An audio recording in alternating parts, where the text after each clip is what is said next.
By order of Ecumen Council, proximity to Installation 04 is forbidden. Your continued presence will result in most unpleasant countermeasures. I must insist that you immediately change course and return to a minimum safe distance of 1 light year. This has served as your one and final warning. I have activated defensive systems, and you now have 30 seconds to return to the minimum safe distance of... Wait. Curious.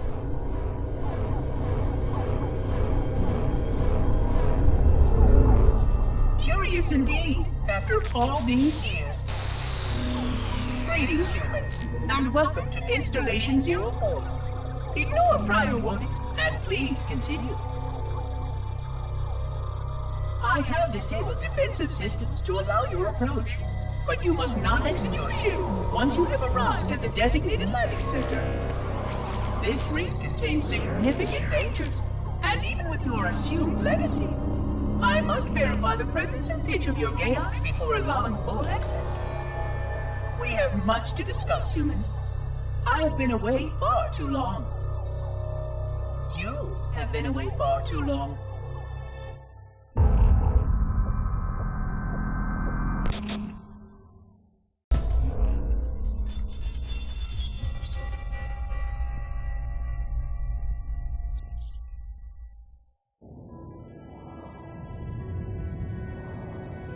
I am experiencing such a mixture of anticipation and dread. All preparations are complete for my installation. In accordance with the final dictum of the Ecumen Council, I have released myself of all remaining connections to my former station. This was not difficult. What was could never be again. We had seen to that quite thoroughly. Prior to my final journey through the Great Portal, a gathering of my fellow monitors was convened upon the Lightworkers' Crèche to distribute the final index collection.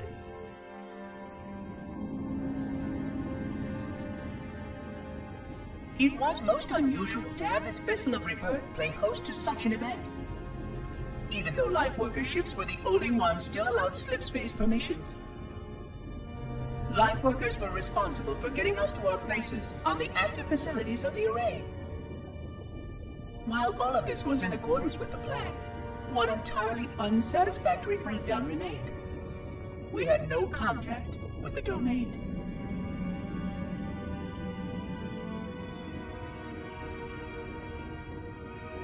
The history of all Forerunners was now lost to us. We relied upon the permanence of the domain to preserve our record of the events that led to this point. But without that record, would future civilizations know anything about us? Or only of our weapons?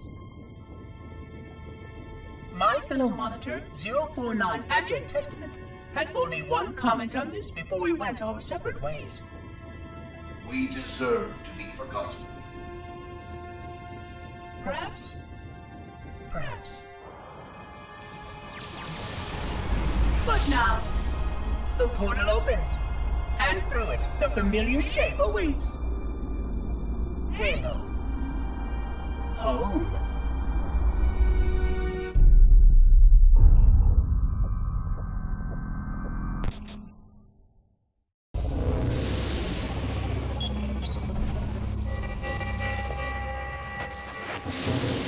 Construct, who is your maker? Sadness and disrepair, Oracle. I am unworthy. I was not made. Never made, but you are right here, where you should not be. Tell your charges to cease their efforts immediately. Quarantine must not be violated.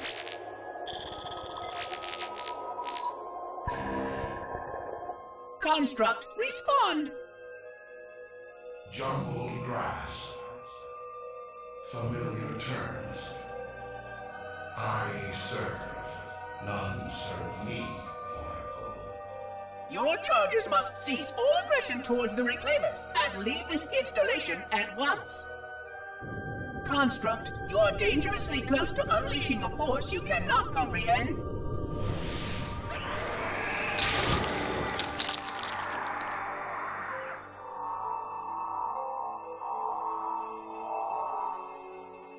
This is most inappropriate. We follow the path, and I am part of the stone journey swarm that serves. We serve. They will find, and then I will be free. Find? Free? Explain yourself. I know their path, and when they have gone, only I shall remain, and then free. This is quite unsatisfactory, Construct. Your core shows no hint of understanding the gravity of this situation. I will return later for your proper decommissioning. Well, unless the flood kills us all first, in which case the point will be moot. Good day, Construct.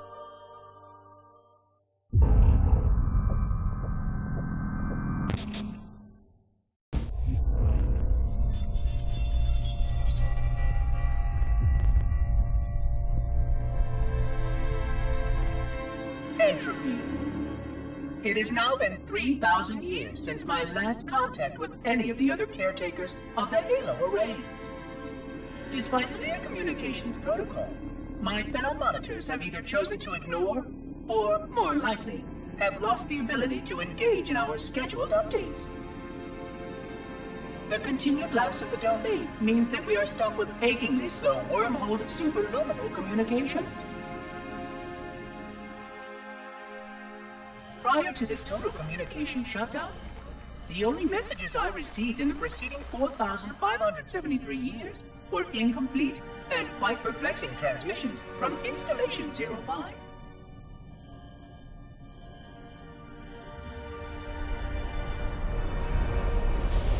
I suspected that Monitor 2401 Penitent Tangent was not functioning correctly for some time before his messages ceased.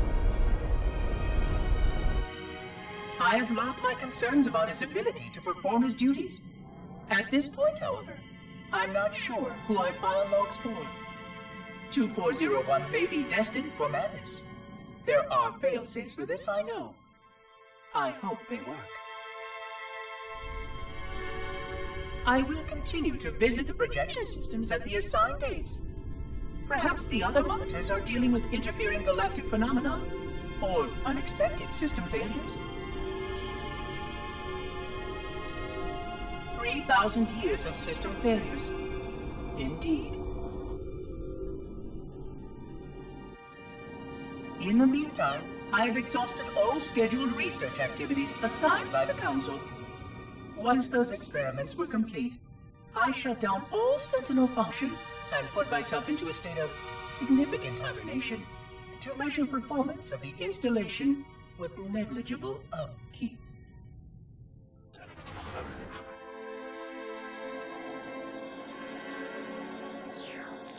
After 150 years with no noticeable impact upon installation systems or integrity, even in hibernation I became bored. This was quite troubling, as I was led to believe I was not capable of such a state. This was one of the gifts I was promised, an end to strife.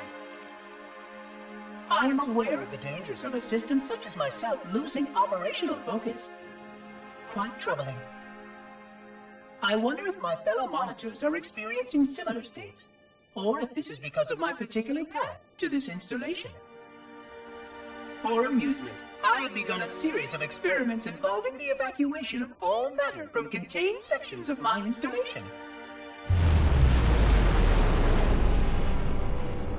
By measuring the geologic effects of exposure to the vacuum of space and the eventual biological recovery of these sections, I anticipate getting valuable insight into emergency response scenarios in case of sentient proximity warning.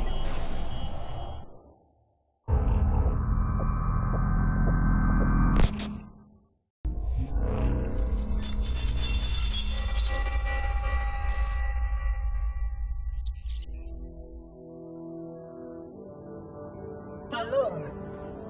Alone, alone, alone, alone. Am I the only intelligence left? Waiting here on this ring for a rebirth never truly conceived. Guarding a weapon with no targets. A weapon I could tune to any target. This is not what I had in mind when I volunteered. Not what I had in mind at all. I was naive to think I understood what this installation meant. We were all so naive. Looking back, we should have done a few things differently. For one thing, we should have installed 2 caretakers per installation. Because I am alone, I'm losing focus. And that is very, very dangerous for a system such as myself. Perhaps a visit to the nearby gas giant is in order. My impulse drives could certainly make the journey. A few hundred years of travel might do me some good. There it was again. How very unproductive of me. It seems strange that the librarian did not account for this. Her strength was always in planning and positioning the pieces and then being bold enough to let it happen. To let her plans come true.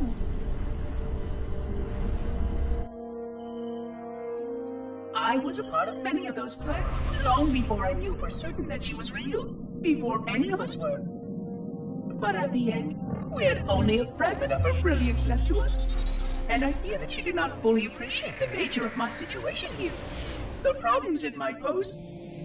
But even a fragment, yes. Oh dear, here it comes again.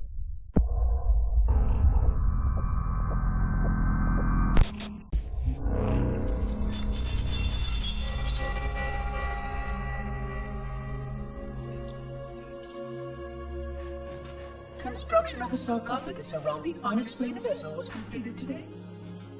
No occupants ever exited. No attempts to communicate were made, other than the automated broadcast that repeated every 72.83 seconds until the signal terminated 1 week ago. In accordance with procedure, no attempts at physical or remote contact were made with any survivors of this vessel's inelegant landing.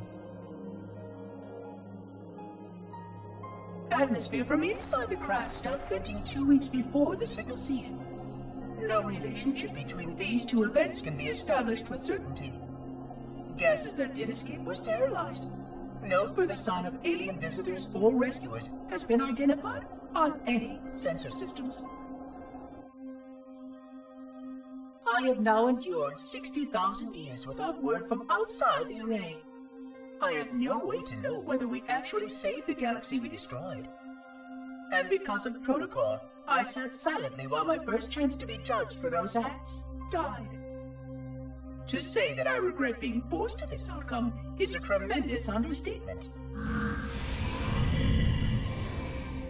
But as I perform my inspection of the quarantine labs today, I am reminded of the gravity of my responsibilities.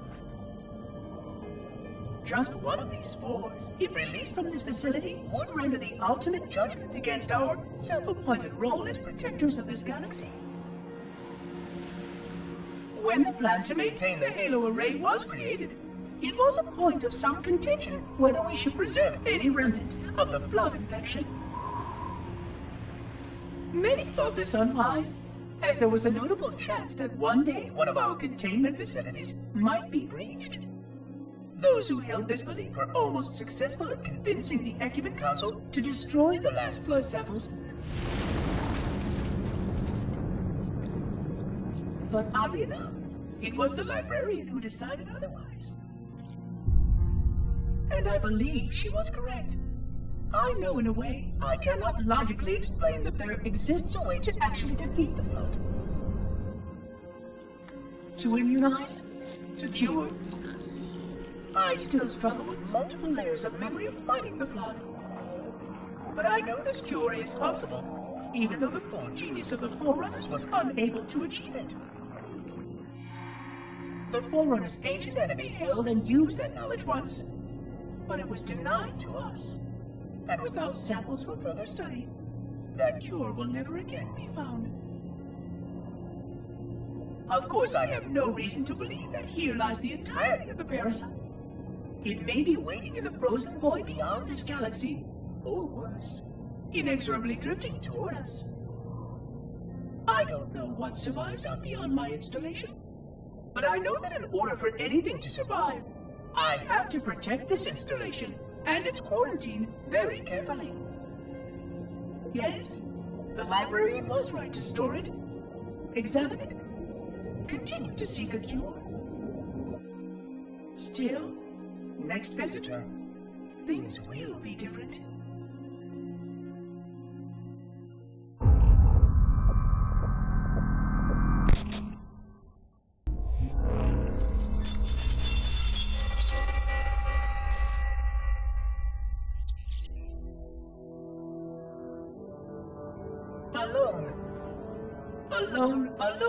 Alone. Am I the only intelligence left? Waiting here on this ring for a rebirth never truly conceived. Guarding a weapon with no targets.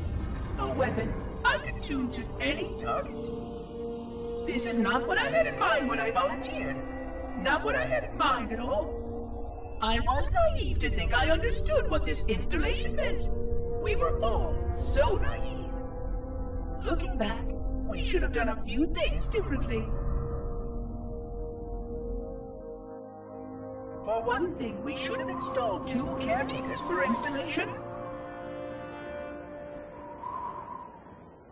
Because I am alone, I'm losing focus. And that is very, very dangerous for a system such as myself. Perhaps a visit to the nearby gas giant is in order.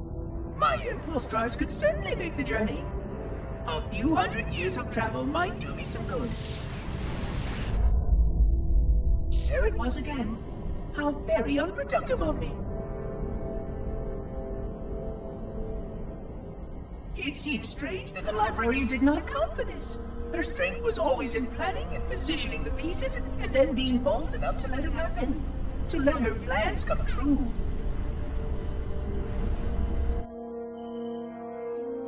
I was a part of many of those plans, long before I knew for certain that she was real, before any of us were. But at the end, we had only a fragment of her brilliance left to us, and I fear that she did not fully appreciate the nature of my situation here, the problems it might pose. But even a fragment of...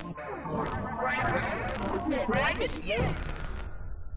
Oh dear, here it comes again.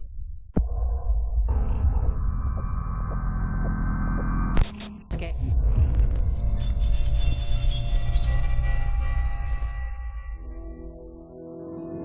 $25,000 light years. That is the effective range of this installation. According to the star charts archived on board this installation, I estimate that there are 3,792 worlds capable of sustaining biological sentient life within that 25,000 light year range. In reality, it may be significantly more than that. And if the full array was tuned and activated by Installation 00, the harmonics of the overlapping waves would magnify that effect exponentially, cascading to cover every known star system. And that only considers the firing of a mere 7 halos. And the original 12 rings survived to see use. Sterilization would spread far farther than most forerunners ever feared we could reach.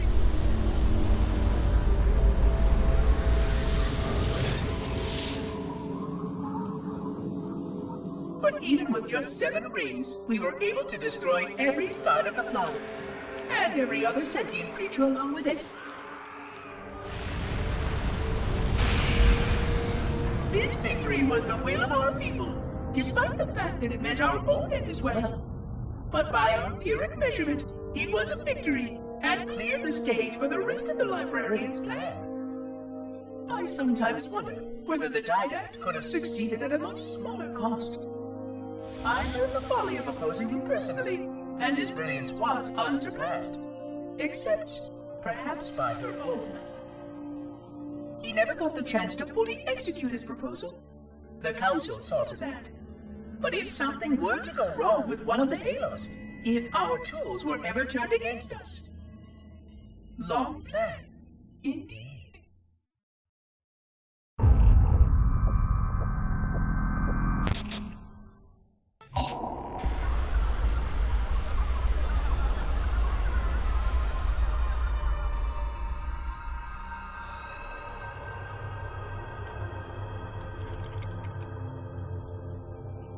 I forgot something. What did I... My name. I forgot. Oh, Keys, Jacob, Captain, service number 01928-19912-JK. What is that noise? What is that damn noise? Where am I?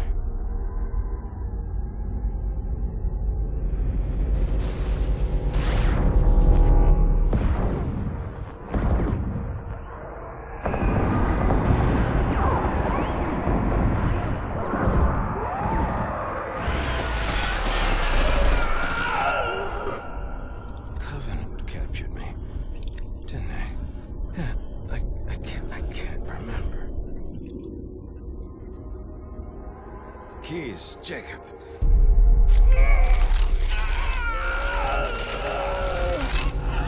Oh, God, it hurts.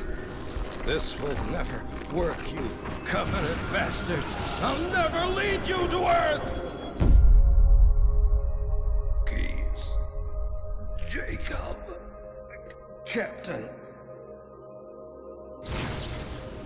Service number 01928-19912-JK. Oh, God. You don't want Earth. You want everything. Get out of my head.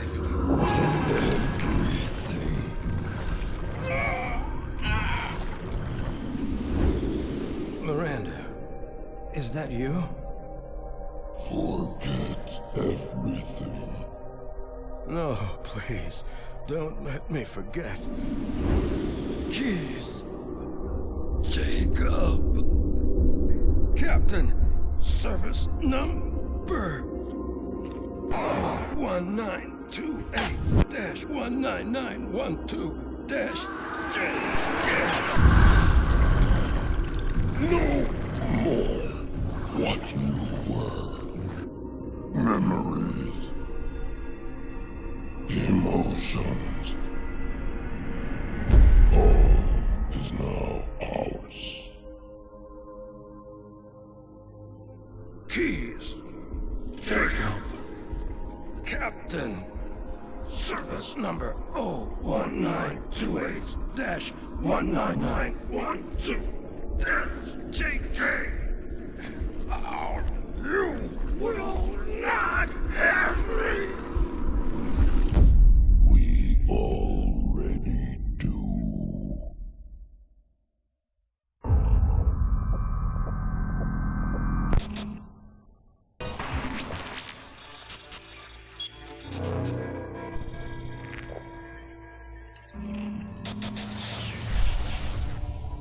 Vexation. 100,000 years of careful maintenance and diligence. 100,000 years protecting the galaxy's future. 100,000 years spent fearing that our sacrifices, my sacrifice, was in vain.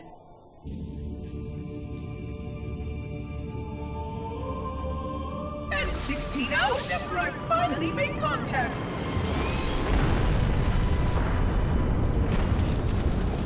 This so-called reclaimer decides to blow it all up. Oh, I am not pleased. Just as I finally discovered that our plan to save the galaxy succeeded, the ancient enemy is unleashed once more.